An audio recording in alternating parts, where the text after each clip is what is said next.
Have you been dying to eat at the Plaza restaurant at Disney World's Magic Kingdom, but you weren't sure if you'd fit? Have you been dying to ride the Velocicoaster at Universal's Islands of Adventure, but you weren't sure if you'd fit? Hey, have you been thinking about renting a scooter for your Disney World vacation, but you weren't sure where to begin? Have you been... Can we please stop normalizing obesity?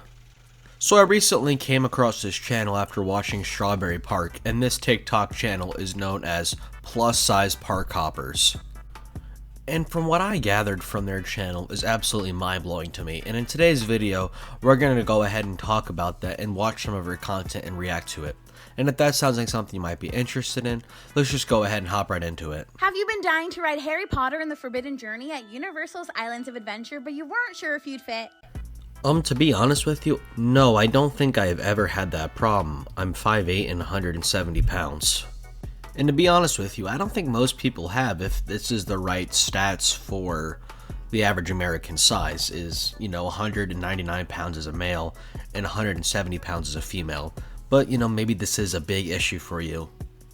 The pun was not intended, by the way. But I'm definitely going to bring up that issue later in the video. Hey everyone, we're Plus Size Park Hoppers, and we range in sizes from 2X to 5X. Make sure you like this video and follow us for more plus size tips and tricks. Plus size tips and tricks.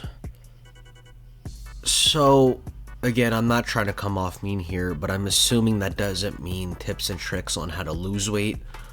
Are you just comfortable being at that size and struggling to get on park rides? That's my question here. On this ride, you enter through the castle gates and down the familiar passageways and corridors of Hogwarts. We highly recommend trying the test seats in the front of the ride. The ride vehicle consists of one row with several seats. The seats are molded, which can be uncomfortable if you have larger hips or thighs. The safety mechanism for this ride is a chest restraint. Katie in the blue skirt wears a size 3X top and 22 pants, and her hips are 65 inches. The team member was nice enough to help us with the test seat, but unfortunately, even with some pushing, Katie was not able to get the green light for this ride. Look, Katie, I am sorry that you can't go on this ride because I know how awesome Disney is. But shouldn't this be a wake-up call for you that maybe it's time to lose some weight? I mean, come on. I'm obviously not a roller coaster mechanic here, but I'm sure that can't be safe for a bunch of overweight people to be on the roller coaster for other people. I feel like at some point you're jeopardizing other people's healths, right? I don't know, me personally, if I can't even fit on the seat, that'd be a wake-up call for me. And that's just embarrassing alone, having to go in the test seat, forcing the poor worker over here who's not getting paid enough to try to jam you in the seat. Like, to me, that would be a wake-up call. Like, alright, I need to wake up, I need to lose this weight. But maybe it's not for other people, I don't know. My name is Stephanie and I am wearing the gray shorts. I wear a size 2X top and size 20 pants, and my hips are 60 inches. Why are you stating these facts like these are your combined stats in the NFL? Like, these are not stats to be proud of. Why are you just announcing this? I don't understand. Let me be very clear in the fact that I don't hate you if you're fat. I just want you to be healthy and at least try to make that difference. That is body positivity, man. Love yourself enough to want to make that change and lose the weight and be healthy. There's nothing body positive about this. With some help from the team member, I was able to get the green light on this test seat. It definitely wasn't the most comfortable seat ever, but it wasn't the least comfortable at Universal either. I have been on this ride before, and it was pretty cool, especially if you're a Harry Potter fan. Hey, that's awesome. She made the ride. But that shouldn't even be a debatable fact. Like, you should just be able to get on the ride. That should definitely be a wake-up call. And her poor friend has to sit on the sidelines because she's too fat to go on the ride. I feel bad for her. I really do. One thing to keep in mind is that there is a moving walkway to get into the ride vehicle, so you will have to situate yourself while the ride is moving. There is a non-moving transfer station as well if you do have trouble with moving walkways. Y'all, the fact that this is even a problem is just mind-blowing to me. I couldn't possibly fathom dealing with this issue. Like, I'm not even saying that in a mean way. Like, I can't fathom that. Only in America, I suppose. I don't know. I love this country, but it doesn't make sense in my mind. Have you ever been seated at a restaurant and found that you couldn't fit comfortably in the seat or booth? Again, no, I've never experienced this problem, and I'm sure that's a very small subset of people that have actually experienced that problem. How can you not fit in a booth? I'm not understanding that. Hey everyone, we're plus size park hoppers and we range in sizes from 2x to 5x. Like this video and follow us for more plus size Disney content. We're starting a new dining series called If I Fits, I Sits. Well, I've officially heard it all. If I fits, I sits. That's what we're calling this series, guys. If I fits, I sits. This series will go to different restaurants on Disney property and beyond, showing you the types of seating they offer, whether or not we find it comfortable, and we'll also review the food. We know how it feels to walk into a restaurant and only see chairs with arms on them, and being anxious about whether or not you'll fit. How are you having that issue? And looking at the portion size, that is not okay. Clearly you are eating way too much food, and I don't mean that in a negative way, but that is just a fact. If you ate a little less food, you would have no issue sitting in the seats.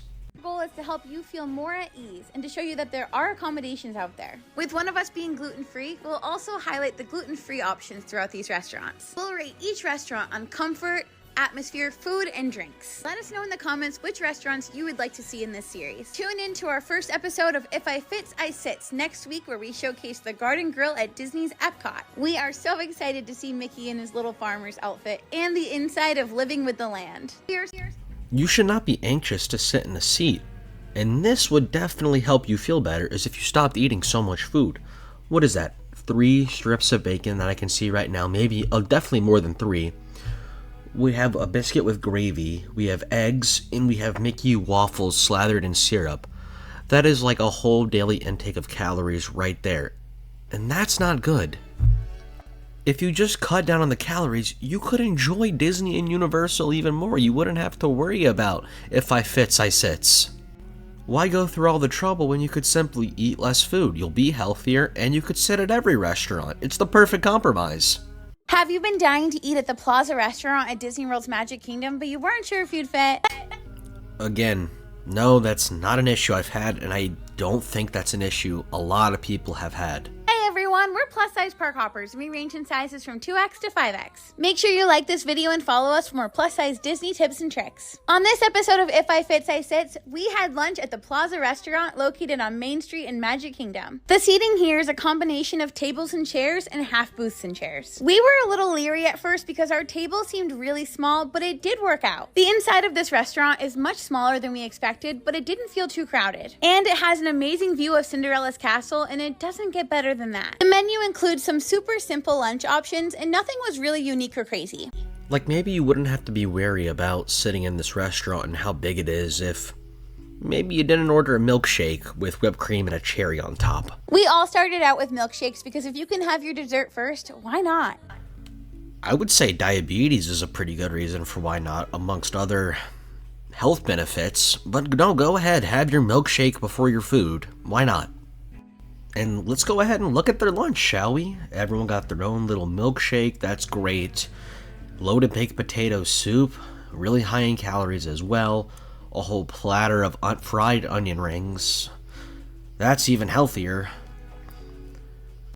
And why not? Let's go ahead and get some cheese fries on top of that. Oh yes, and a sandwich party platter. Oh yes, we can't forget more fries and the burger.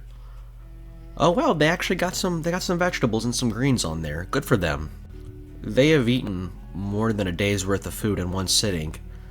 And if they just lowered their calories a little bit, Seco calories in, calories out, they wouldn't have to do this series and they wouldn't have to worry about fitting on the rides and all that other stuff. Have you been thinking about renting a scooter for your Disney World vacation, but you weren't sure where to begin? Hey everyone, we're plus size park hoppers and we range in sizes from 2x to 5x. Make sure you like this video and follow us for more plus size Disney tips and tricks. Disney World vacations can require a lot of walking, which can be painful and might put a damper on your vacation. So why not just lose the weight instead of spending money on an electric scooter for you to drive on? For longer trips, one of us always rents a scooter and she prefers to rent through Gold Mobility. So you would rather spend $200 every time you go to a park riding on an electric scooter than just eating a little less food, being in a caloric deficit, and losing the weight and improving your overall health? It's absolutely mind-blowing to me. And another thing is, there's actual people that are handicapped with disabilities that actually need these scooters, or might potentially need these scooters, and you're using them because you're just lazy, you want to eat more food, and you want to scoot around the park.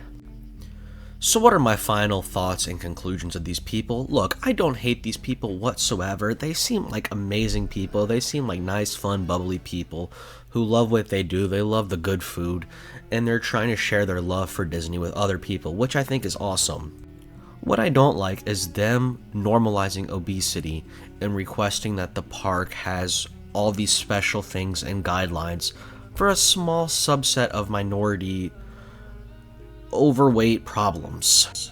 Like, obesity is a serious issue that a lot of people deal with, and for them to normalize this and praise it and put it on a pedestal, I just don't think that's right.